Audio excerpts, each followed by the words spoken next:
Week 164 is headed your way, and we start things off here in the challenge series at the Watkins Glen short course midget layout, I guess, if you're Logan.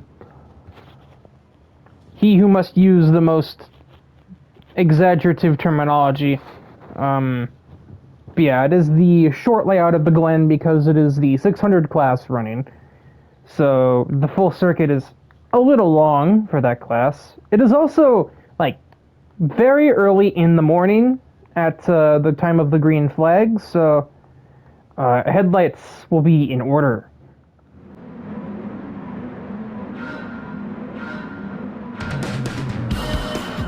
We are away from Watkins Glen, and the POV driver for the race is, well, not actually, no, he's nothing around here. What am I talking about? James Stillwell is not from NYC. He is from, like, Chicago. He's nowhere near here. I guess this probably is on track by proxy, but no. I'm thinking of somebody else who's from New York. I don't know who. But yeah, he and his, I usually call it a Datsun Bluebird. I know it's technically an old Skyline, as he aggressively changes lanes to get to the inside on the back straightaway, finds himself still caught in traffic anyway. But he's already slowly sifting through the field. Somewhere is a singular new car for the race. Not that you can see it too well in this lighting, as Stillwell goes a little wide back there. Lene Baptiste is debuting her second Corvette, a C1 Corvette, to be more precise. Trying to go the long way around to Daya at the second to last corner. That becomes the inside for the next one, so she passes the Golf. Stillwell is with them. By with them, I mean overtaking most of them, not Baptiste though. Making sure I'm not forgetting anything else. They are 4 wide on the way through turn 1. Wojciechowski, Hanamaru, Thea, I think, was in it. I don't know who the fourth one was. It might have been Mari. There's a significant number of Aqua members in this race, but none of them are running particularly well. Daya's running 7th, but she started very high on the grid. And then it's 10, 13, 16, 19 for the rest of them. Stillwell has already caught the 2 leaders. Ashhart and Cool had a bit of a breakaway off the start. We might be 3 wide right here. And that we are for a split second. Actually, no, we were after I said it. Logan takes the lead. Ashhart has been properly robbed of her positions. And the 22 car is in hot pursuit, and I don't think this chase is going to be lasting very long. Logan moves to the inside to present some form of defense. But it seems that Bluebird is key to perfection right now. Around the outside of turn 1. Using every inch of racing surface. In the background, Akira Taniguchi is working on overtaking Baptiste. He had just gotten by me, and it looks like Stillwell will seal the deal heading up the hill through the S section.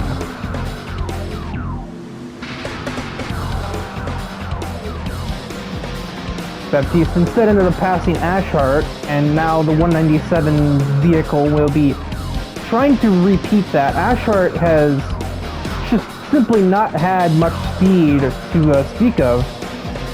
It's also worth noting we have had nobody take any damage at all in this race so far. We are about 2 2/3 of the lap through. It's a battle even for 19th, as Ruby is trying to avoid the dreaded abyss of P20, but she will not have much success.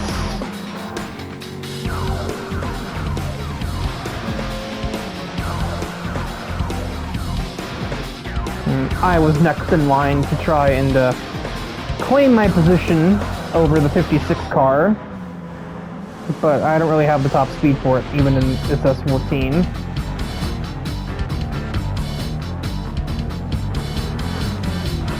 Wojciechowski is on the move. He started around 14th or 15th. He is up into the top 10. Yo Watanabe is struggling front-wheel drive miseries. And that can pretty much be said for the rest of her team for the most part. Oh, somebody got damaged.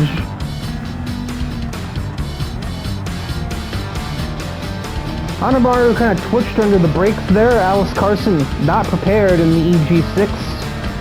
And so that is our first and concurrently only instance of contact, at least contact that's done damage.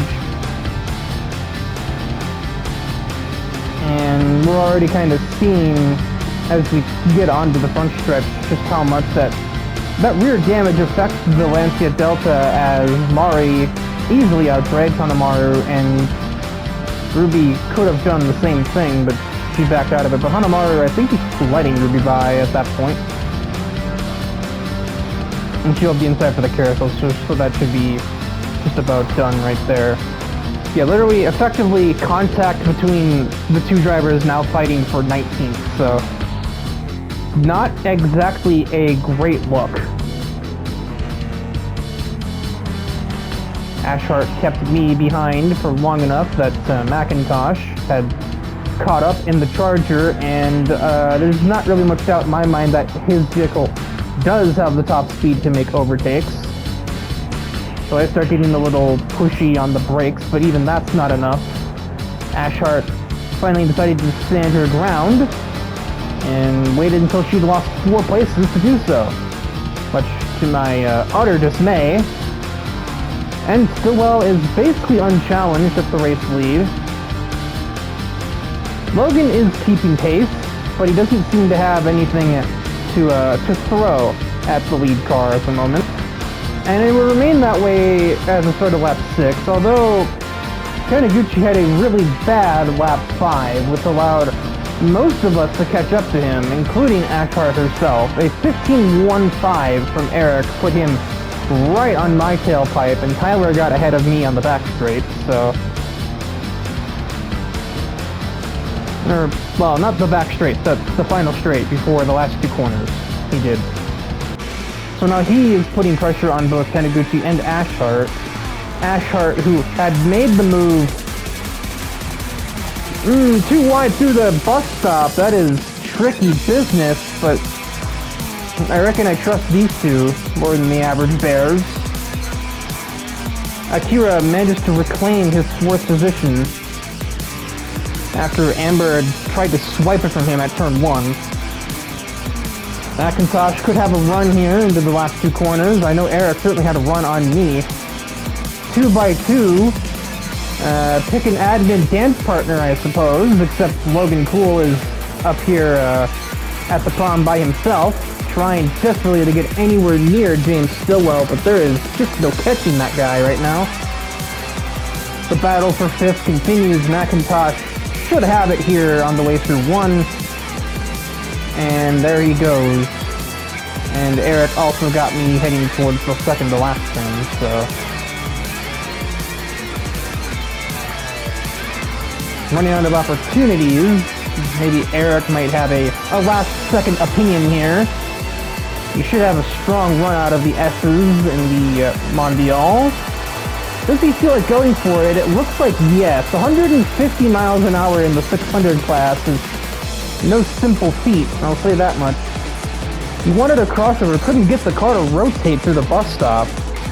Behind them, Tomas Pager just dusted me through the bus stop, and although I tried to fight around his outside, my momentum would soon stall and he shuts the door, words. But the door was never open for the lead. James Stillwell has rolled up in his Advan Nissan Skyline predecessor. That is a convincing win, even if not a dominant one. A 15.5 on his way out the door isn't pace to sneeze at either, so he was able to maintain it consistently throughout. Logan Cool and Akira Taniguchi round out the podium. It is 4th for Lune Baptiste in her brand new first generation Corvette, so decent signs for that machine early on. C1s have always been pretty strong in this category, as it would seem.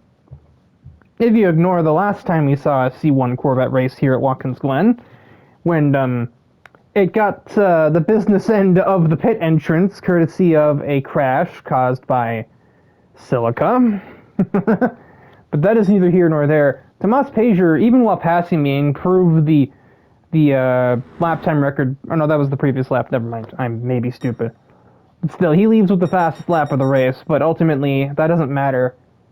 That's also not a 15.5. I'm blind with the 16.5. But either way, it doesn't really matter what his lap times were because there was next to no deviation once he got in clean air. So he was able to just maintain his own pace and control the speed of the race from lap 3 to the checkered flag.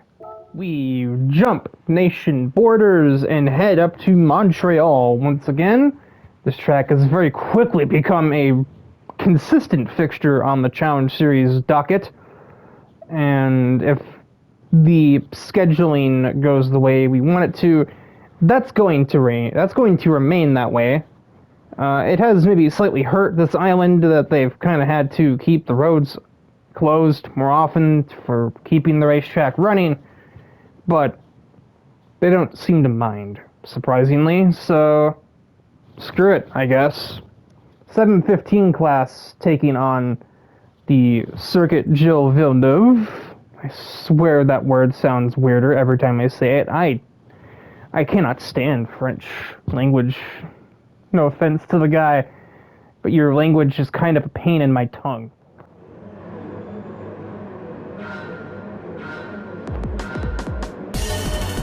We are away from Montreal.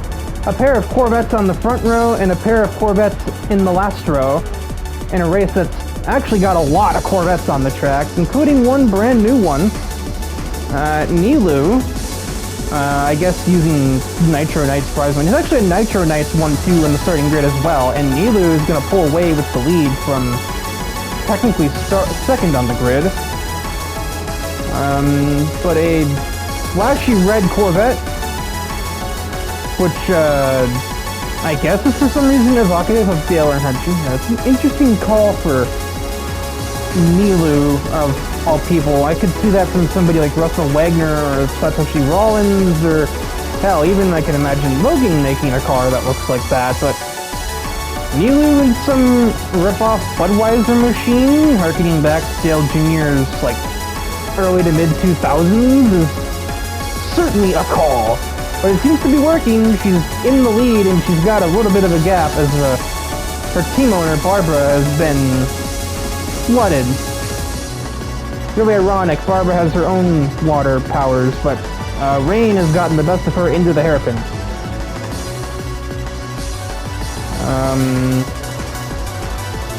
Kind of a footnote for this race is Maki's also got a new car that also already has damage. She had to check up a little for Nico, and it was Logan. Fucking of course it was. But yeah, to cut ahead to the exit of the pit lane for Maki and the others that got damaged in the turn 1 kerfuffle. Maki's F50, she sold that as a 750 class car because, in her words, that is an expensive crash waiting to happen. Not that the F430 is a cheap car, but it's way cheaper than an F50. And considering Mercury Racing was financially dead for a while, switching to a much cheaper alternative has given us some temporary respite from that problem. Although, I'm certainly doing a lot of the heavy lifting. Me and this Powerade Corvette, which is also the POV driver of this race, getting nearly turned by Iwasaki. Not a big fan of that, I must admit. Especially considering the only reason he hit me was he was trying to dive bomb my teammate and overdid it. Not really an excuse I'm willing to accept there, Swift Emperor.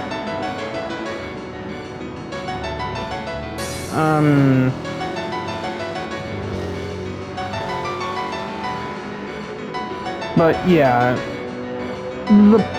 the Coca-Cola sponsorship has been crazy, even though I normally am a that used to be a Pepsi guy, you know. But I'm basically earning more in sponsorship money just for simply showing up and finishing the race in this car than I would usually earn for winning a race. Especially in the first couple of seasons of the Challenge Series. Winning victors' purses have gone up over time, but I cannot overstate. And I'm catching up to another admin in the form of Thrasher, whom I just simply had more traction over him on the exit of that chicane, and yeah, not much anybody could do about that. And I soon found myself within striking distance of the race leader, who is already under some threat from Rain, who, you know, we saw pass Nilou's own teammate at the start of the race. She was braking like she wanted to go for the lead right there. Nilou also reacted in kind and thought Rain was going to end up there, actually, so she actually moved over for an overtake that was never supposed to happen, and truthfully never even began. But coming to 2 more laps to go, it is going to be, perhaps as fate wrote it, a battle between Corvettes. Both multiple generations of Corvette old.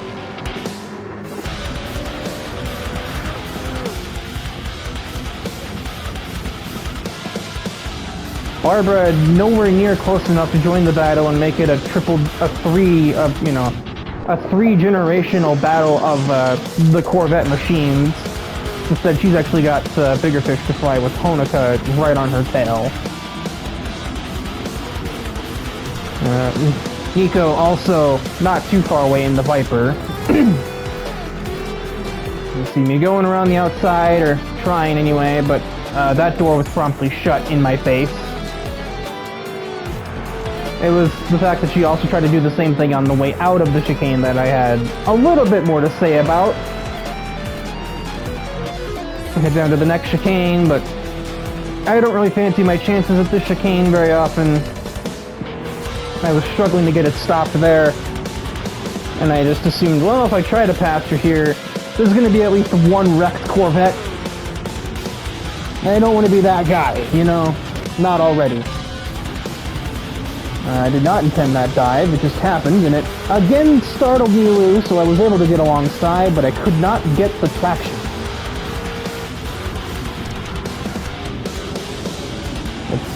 Nico also got Iwasaki at the hairpin, so I don't... Replay cameras didn't quite catch it. The cameraman only looked down there after Nico had edged out ahead.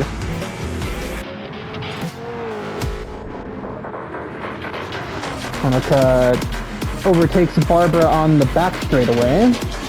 Just sheer straight line advantage. Nilou has faltered. She misses turn 1, but that just means she has the inside for 2, so it evens out. Traction wars as we start the final lap. We're both at a dead heat. Chicane number 1. Nilou again misses, but I would quickly find the outside wall because she continued to understeer and just drove into me.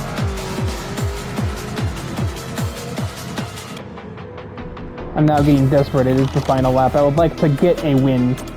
Nilou's not having it though. She forces me into the grass on entry. I somehow maintain control of the vehicle. I'll get another view of her just kind of not letting me make the turn. And me, you can see how the car is squirming back there with that third-person perspective. And at that point, after that corner exit, I'd had enough. I didn't want to do it that way, but I may have put the bumper to the back of the 3. She didn't like it. I didn't care. And then here's Rain and Thrasher seeing the entirety of that. I was fully expecting to get it back at the hairpin. I didn't expect Rain to be the one to almost hit me, though. I expected Nilou. Yeah, no, Rain actually more or less shoved Nilou out of her way to get there at the inside, so that was something to watch, but I kind of smirked, you know, and it's a little funny. It's like, yeah, you don't like it, do you? And Nilou returned the favor. Not on me, though. She did not get to me under the brakes, despite her efforts, so from the final turn, I have taken Powerade to victory lane here at Montreal. Do we have victory lane ceremonies like we're NASCAR? No, but I do not care. And all it took was me barging a Corvette out of the way that had run into me 4 separate times. It's weird, because Nilu's usually... She's not quite as quiet as Barbara. She's more in the realm of like a Kotori, you know? She's soft-spoken and gentle, but she's not quite that gentle. So it still caught me by surprise when Nilu started to get physical with me. I guess we both had something to prove, which is ultimately what led neither of us to really take much away from it other than just a battle to the finish line, and not really much beef to be had, because I don't think either of us really have a confrontation bone in our body, and I'm just sick of confrontation. I've got bigger things to confront in the future. So, you know, before we go, one last alternative view of my bumper to the back of the 3 car. She even tried to defend. I just didn't care. I just broke later than I normally could. I made the corner great, and she blatantly tried to rejoin the circuit directly into me as a payback. I gave her the turn signal of disapproval. But that was the move that ultimately won me the race. We both just kind of agreed, yeah, we both had everything coming. So I don't expect to see that turn into anything worse as the days go on, but you never know here in the Challenge Series. The midpoint of the week at Laguna Seca. Yeah, I know it crushed the other 2 that we couldn't make it the penultimate round, but the last 2 races take us to Japan, so it just wouldn't have made sense. But we head to Laguna Seca again for the 640 class. I don't know why I said again like we're overusing it. If anything, we've been overusing Watkins Glen lately. But I digress. Yeah, 640 class. This track is basically designed for this class, as far as I'm concerned. It's the best fit in terms of performance, so it's the most common one we pick.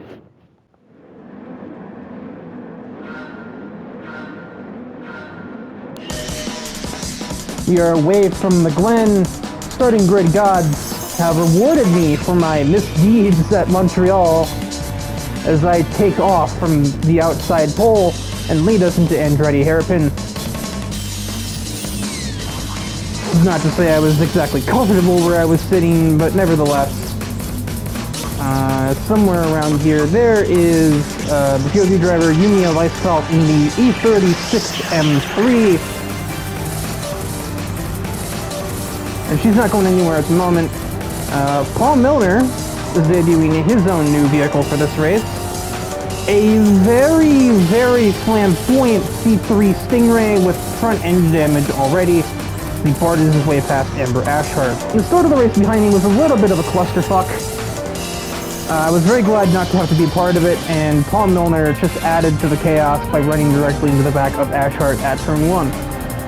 Another new driver for the Urban Estate Motorsports stable is Dylan Mercer's 69 Camaro. They are indeed capable of driving things other than Corvettes. Obviously Carson Hawkins has had his ZL11LE from the start. But now we have this kind of mean-looking 69 V28 as well. And that is all that there is to report. My freedom, however, was rather short-lived, as this buck put the bumper to the back of my 71 car and just kind of moved me aside. I get you got a former demo derby racer there, but damn you. Yumiya already looking for 7th on Barbara. I don't think she's getting it here though. She has to back out of that. Thrasher, of course, working his Monterey magic, going around the outside of Logan using the Group 4's arrow to its fullest extent. So Logan had damage from lap 1 anyway.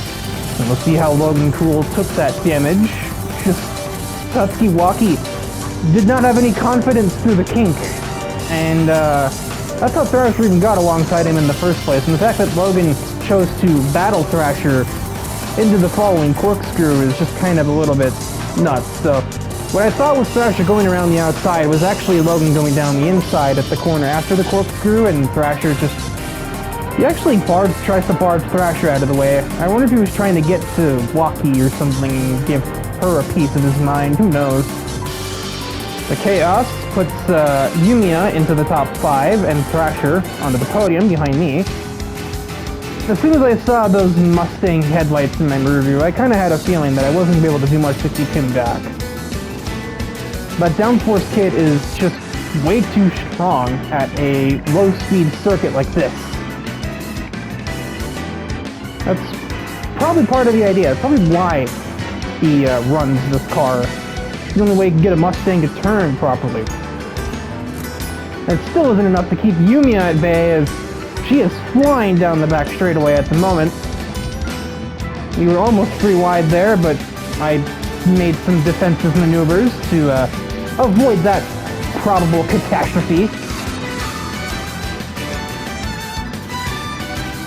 And Yumiya wisely backs out of any attempt at the kink. Just a waiting game. I don't honestly know what I was trying to achieve keeping them behind me, but I zoned out there. But it is important to catch this, as Yumiya just mugs my shit. I was not prepared for that. I didn't have the cornering grip because I'm in a bulky-ass Mitsubishi GTO. It's that simple. I defended from Thrasher. Probably more than I needed to. It wasn't really that close, but, you know. Now, Yumiya, I felt, is on her way to chase after Buck, probably the only time a girl will ever be chasing after him. And speaking of chasing after, I legitimately thought Thrasher was about to put the bumper to the back of me. I was, I'd already been bumped out of the way once, what was the second time, you know? A decent, albeit quiet week for Barbara and for Rain. Barbara especially hasn't put up massive results, but she's been quietly toiling away this week in the upper half of the field.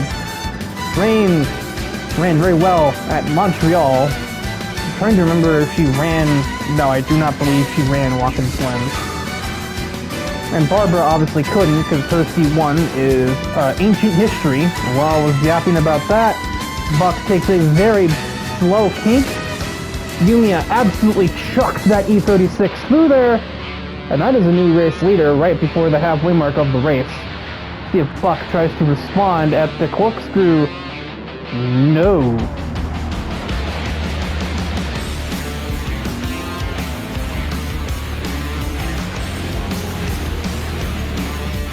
Mercer running 9th for his first race in the Z28. He started way in the back, so he has had a decent run given where he began. I say way in the back, he started 11th. I don't know what I was talking about. He started 11th. I really need to start typing out starting grids. What I was not expecting either. Barbara caught Thrasher before Thrasher got by me. Barbara tried to send it at the first corner there. No luck. Thrasher could outbreak the Corvette easily, but she's gonna continue. She's gonna persist and insist that this position be hers, and eventually Thrasher's gonna have to pick fight or flight. If he's gonna, he can't just sit behind me forever. He can't just keep waiting. But this is exactly what I want to see. I don't, however, want to see him wreck another one of my cars. So, he has a history of taking friends of his out of this track. I'd rather not fuck around with that. I say, continuing to fuck around with that, but that's neither here nor there. Barbara has the top speed advantage on both of us, and it's not even close. She just cannot commit to the overtake. And Yumiya is gone. That is already about 3.5 seconds between her and the 666 car.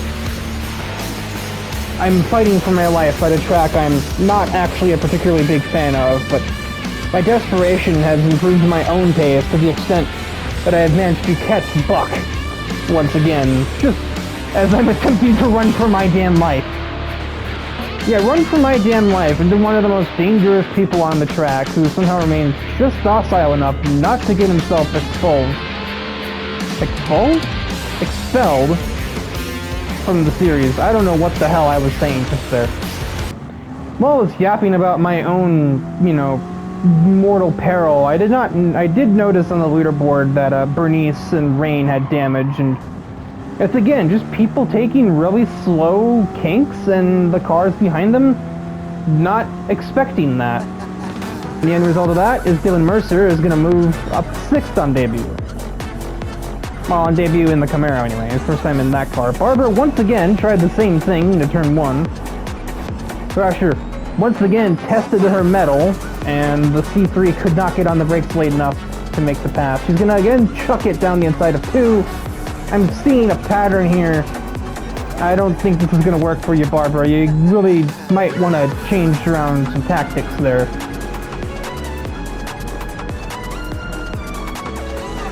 Me and Thrasher are surrounded by Chevrolet, as Barbara now tries to get a little pushy with the Mustang.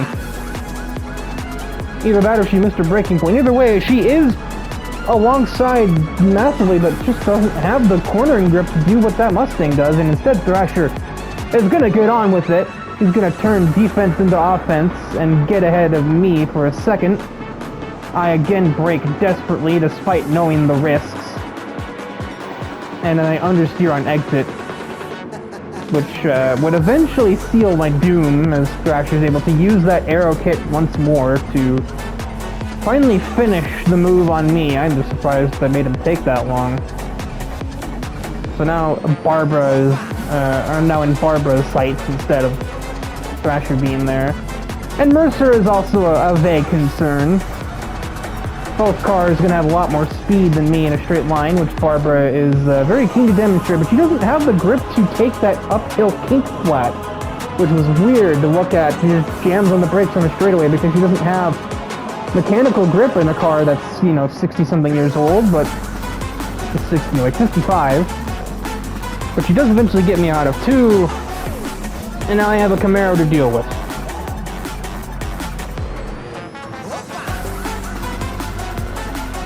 Yumiya, much like James Stillwell on Monday, hasn't been showing, record-setting pace, but she's just remained consistent ever since she took the lead from Buck. Her pace has remained constant, and consistently basically the same as Angelos' speed, if not maybe a little slower on the last lap, but Buck is running out of time anyway, so he knows that. He goes for a little bit more braking for the corkscrew, but that really hurts his exit, and that's basically curtains for him as Yumiya just flies through that long left-hander and is now just a hairpin away from netting a Team AMT another victory here in the Challenge Series. And it's going to finish the way it looks right now, as nothing going on into the hairpin there. Despite Dylan Mercer trying to put the bumper to me, I remain 5th, and Yumiya takes the victory. Top 4 all basically in a row.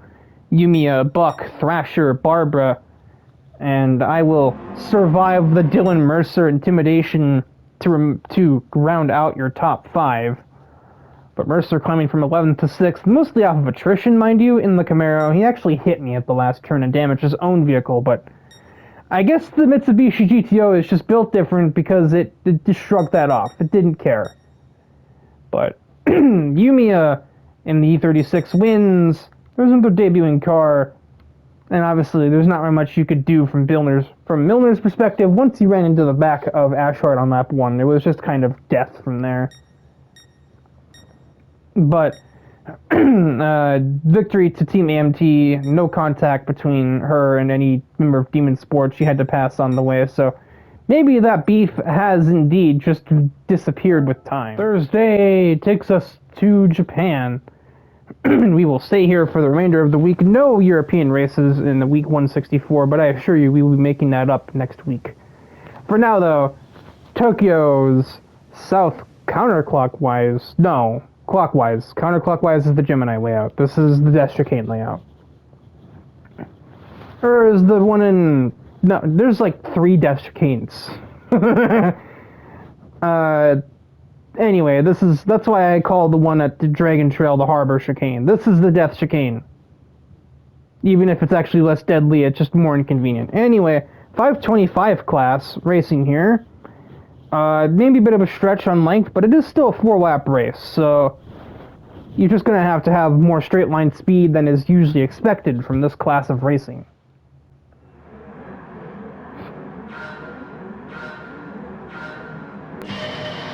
We are green from Tokyo, and it looks like Hanzo Nakayama, making his second start, is going to be getting the whole shot. He just embarrasses Kyosa Kitano off the grid.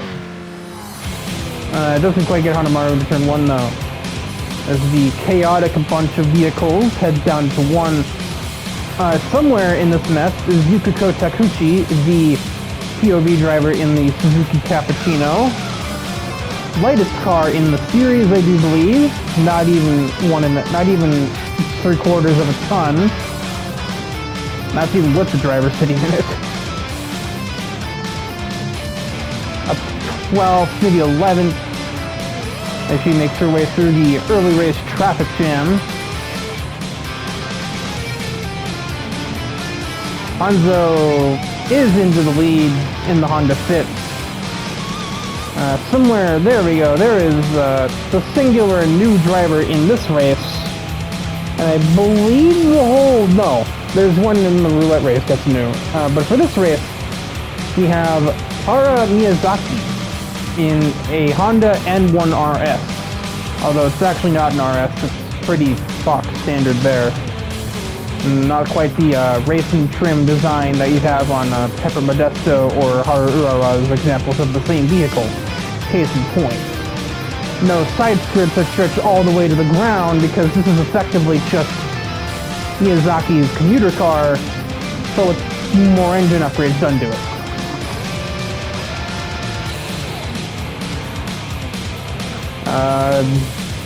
I could definitely feel the judging eyes of Thrasher when I told him that this was another idol, but you can't blame me. I'm not the reason that they're here.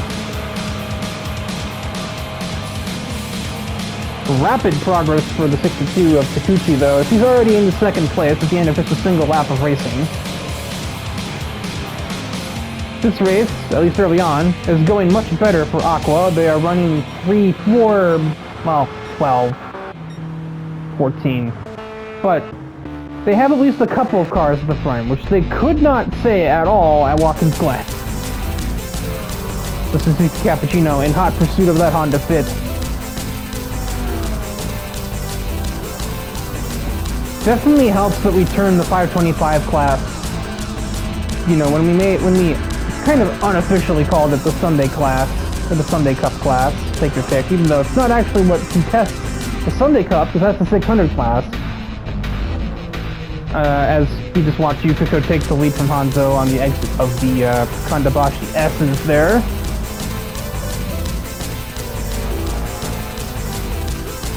But,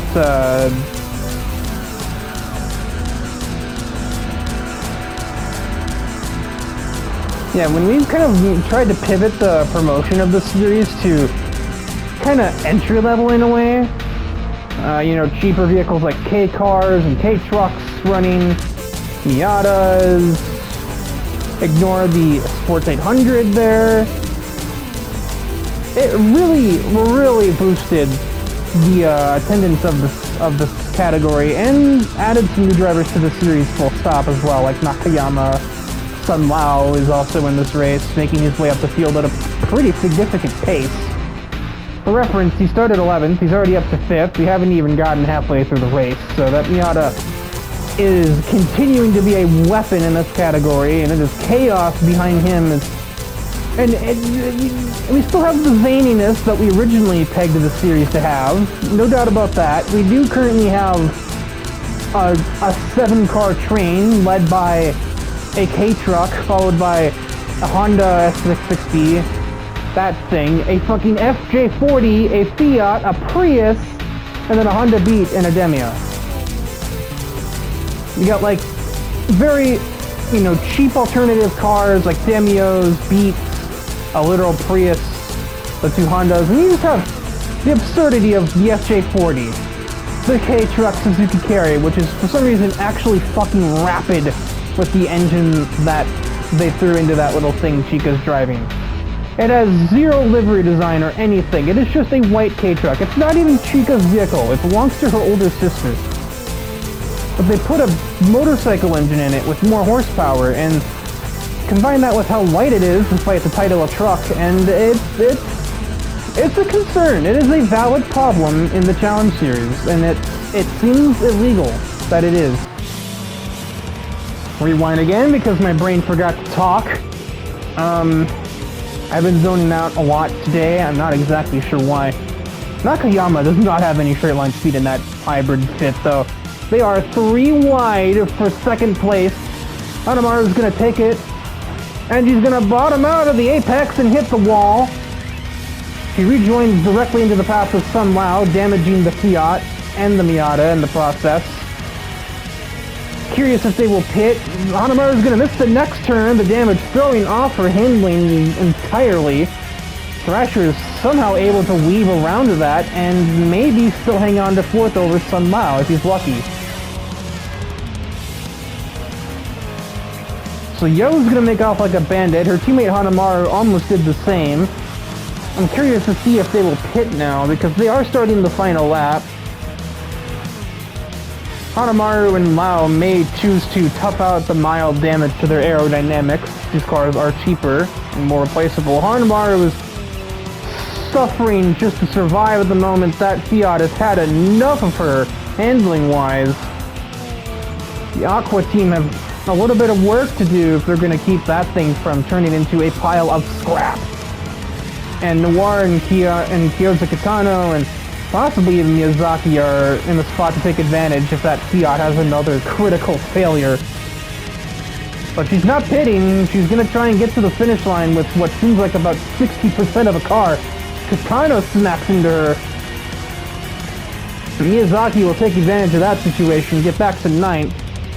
It's been a middling debut for a driver that started 5th, I believe.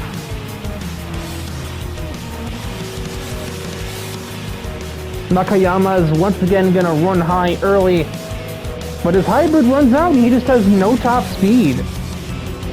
Maybe that's why you should get a fucking gas engine next.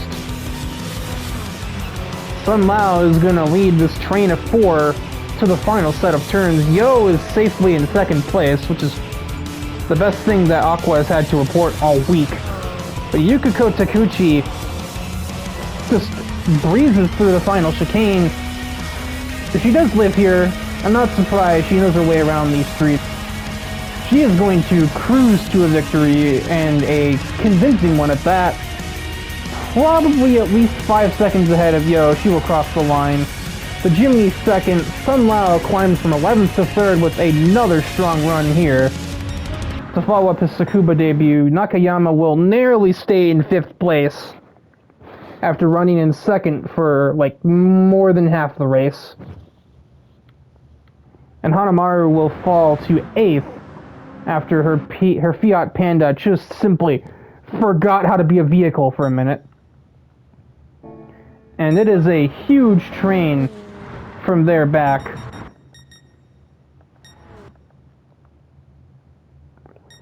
All the way down to 17th, effectively.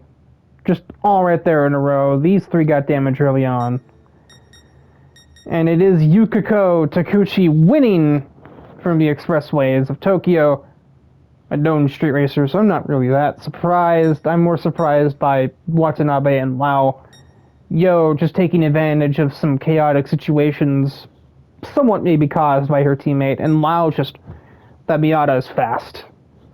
And he is clearly determined to put some money in his pocket. There's nothing else to it. We will cap off the week at Suzuka Circuit. And although I kept saying it was a roulette race, it's not, actually. It's a 2-class event, contested between the 2 classes that didn't get their own dedicated race so far this week. 750, or really just 750R, actually. And I believe 675 joins them on the track.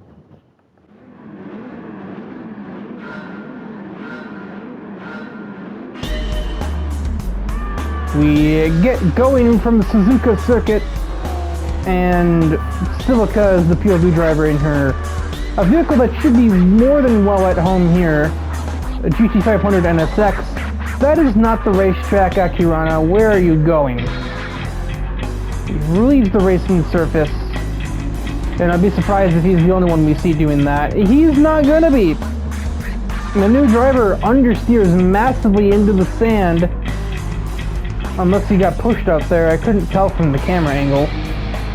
Okay, I'm gonna go ahead and say he does not have benefit of the doubt. He did it again 10 seconds later. A pitiful opening display from the new driver. Yeah, he goes wide there, he gets too much curb, misses the second part of the S. Does this guy know how to turn the wheel? He just took too much curb, didn't turn, and this time he just didn't rotate the car. I just don't know. There's not much else I can do for you there. But the XJR9, yeah, XJR9 that we see flailing about through the sand and dirt is one Carl Goldspade, or Gould. I think it's Gouldspade actually. It's literally the Norwegian word for golden shovel.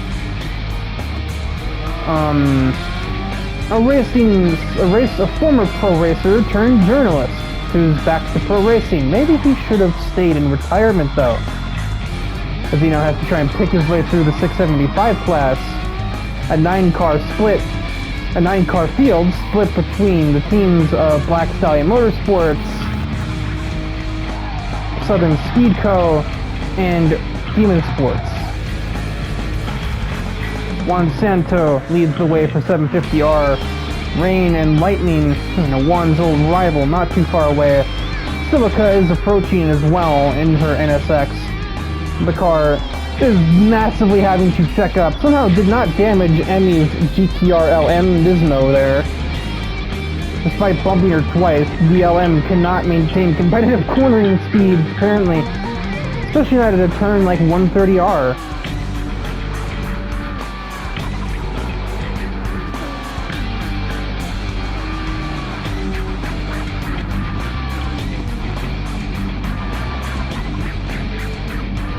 You see synchronized overtakes, Silica getting ahead of Emmy Angelos, and Daiwa Akari getting by Sinon.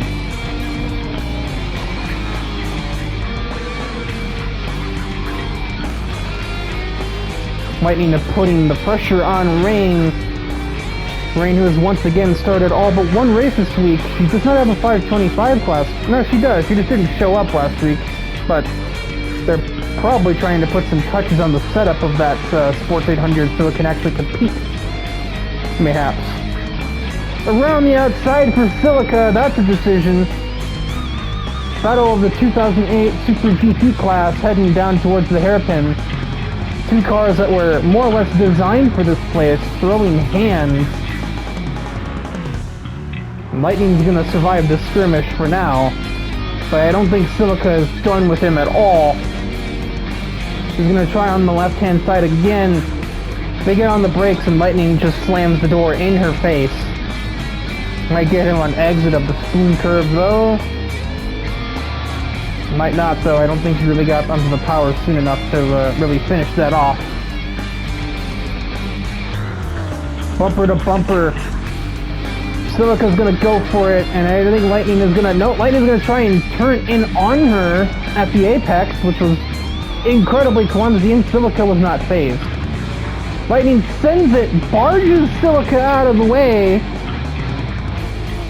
You can see her blinking her lights, turning the signals on and everything. I'm sure if that car had a horn, we'd be hearing it blaring right now at Lightning's sheer audacity in his driving standards right now, not status. Morrison defends. It's a matter of pride. Lightning does not like losing to Juan Santo, but he's got other problems. He's not even fighting Juan Santo at the moment. Silica's teammate, Rain, is. We're just kind of couples dancing up the S's at the moment. Juan versus Rain, Lightning versus Silica, Daiwa versus Emmy. Sinon just kind of stuck in the middle. Suzuka just got her elbows out. His elbows out against Nakazato to take, I think, hang on to 8th actually, in the higher downforce machine. Ray Guy is kind of on his own as well, and Goldspade has finally got his way back through the 675 class cars. a group currently led by Tank Tomlin of Southern Speed Company.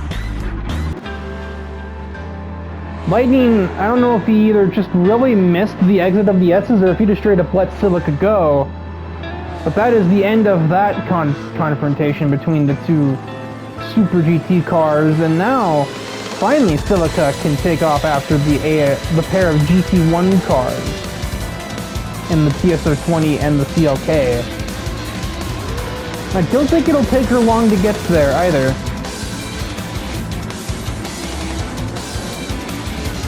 We watched effectively the whole class run through that hairpin, except Goldspade. Jump to the start of the next lap. A lap record crushed by Silica, 53.6. The best lap before that was a 54.9. So she absolutely has the pace. She just couldn't deal with Lightning being, frankly, kind of obnoxious on the previous lap or so. She immediately finds herself on the back of her teammate Rain. She seems a little off pace in the S's now.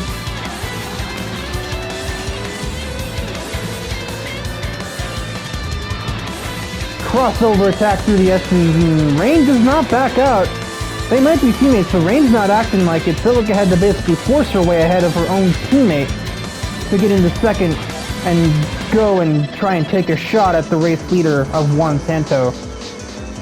And it won't be long before she gets that shot. Only about a second and a half ahead is the CLK-LM. Lightning is also trying to follow Silica through ahead of Silica's own teammate. Caught the Toyota GT1, but may find his straight line capabilities lackluster on the run up to Spoon. On the run up towards 130R, the added aero abilities of the NSX should gain Silica a lot of time on Juan Santo. She just took that with no hesitation. Crossover attack on the CLK. Will that get the spot right there? That is ambitious driving. Santo allows for space on the way around the final turn, but no, she cannot complete the pass just there. Nakazado with damage in the background. Seems to be self-inflicted. No, never mind, it may not be. Let's inspect this real quick before we watch the battle to the finish here, pretty much. Nakazado just completely whiffs the first part of the S's and... What the fuck? What the actual fuck, Noriaki? Are we gonna have to park you from the 750 class for a race? You do not know how to drive that damn thing. Silica should have the edge through the S's here. More aero, lighter vehicle, if only margin... No, actually that is heavier because it's newer. CLK is just under... I don't know, I don't remember the exact split. Crossover on the second half of the S's. Contact made between the two cars, and Silica is going to more or less muscle her way to the race lead with a minute and a half to go. So we're effectively looking at this and one more lap as it stands. And by as it stands, I mean that's just simply what it is going to be. I don't know why I'm acting like it could be any other way.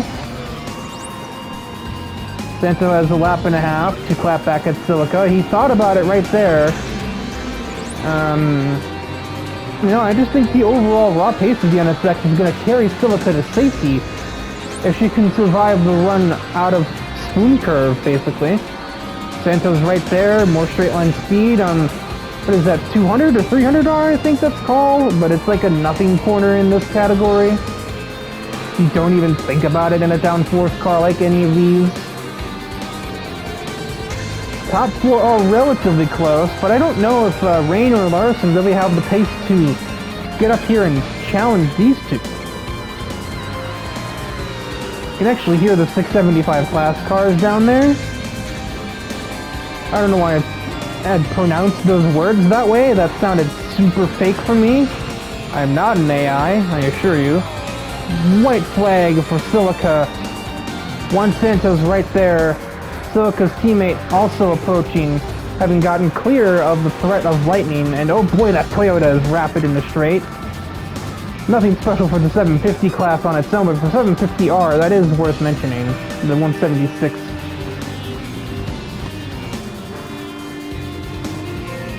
It may simply be a straight shot to the end. inexplicably Goldspade is not going to get last in class. His time is up, so that will settle that for the back part of the 750R spec. And it looks like we're also going to soon crown the winner of the 675 category, and signs point to Tank Tomlin getting, I think, his first, it's either first or second Challenge Series victory here. It might actually be his first. Driver known for damaging a lot of cars, but this time he was able to start near the front of his category, and he wins for Southern Speed Co. It is one of each team on the podium, with Thrasher for Black Stallion and Lily Rose representing Demon Sports claiming third in the 675 class. But we will now look back to the run to the finish line for the 750R category. Santo is close enough to be a problem for Silica, but he doesn't quite present a threat through Spoon Curve. If he gets a good enough exit, he might try to surprise her down at 130R. Lightning is back on the tail of the TSO-20 of Rain. There's some kind of weather meteorology joke to put there, but I don't know it. And Santo has to slow down a lot for 130R. Silica is unbound. Casio Triangle and the NSX is more maneuverable through here. And Silica is going to grab a Suzuka Circuit victory to round off week 164. Santo narrowly misses. He comes in second. Lightning will not be adding any new circuits to the back of his car today. He comes up with fourth. And it is not a promising debut for Carl Goldspade back there in the Jaguar. But then again, maybe this isn't the best track to come back to after a significant amount of time out of the car. He is one of the older guys here in the series, since he was around to run at the 24 Hours of Le Mans in Jaguar's Group C efforts in the late 80s, early 90s. So I should tell you, he's been around for a while. He's close to 60. So yeah. And he spent pretty much the entire 21st century out of the car up until this exact moment. But that will do it for this episode of the Challenge Series. Next week, I did mention we are going to change, not visiting the continent of Europe this week. The 24 minutes of Le Mans awaits us in episode 165.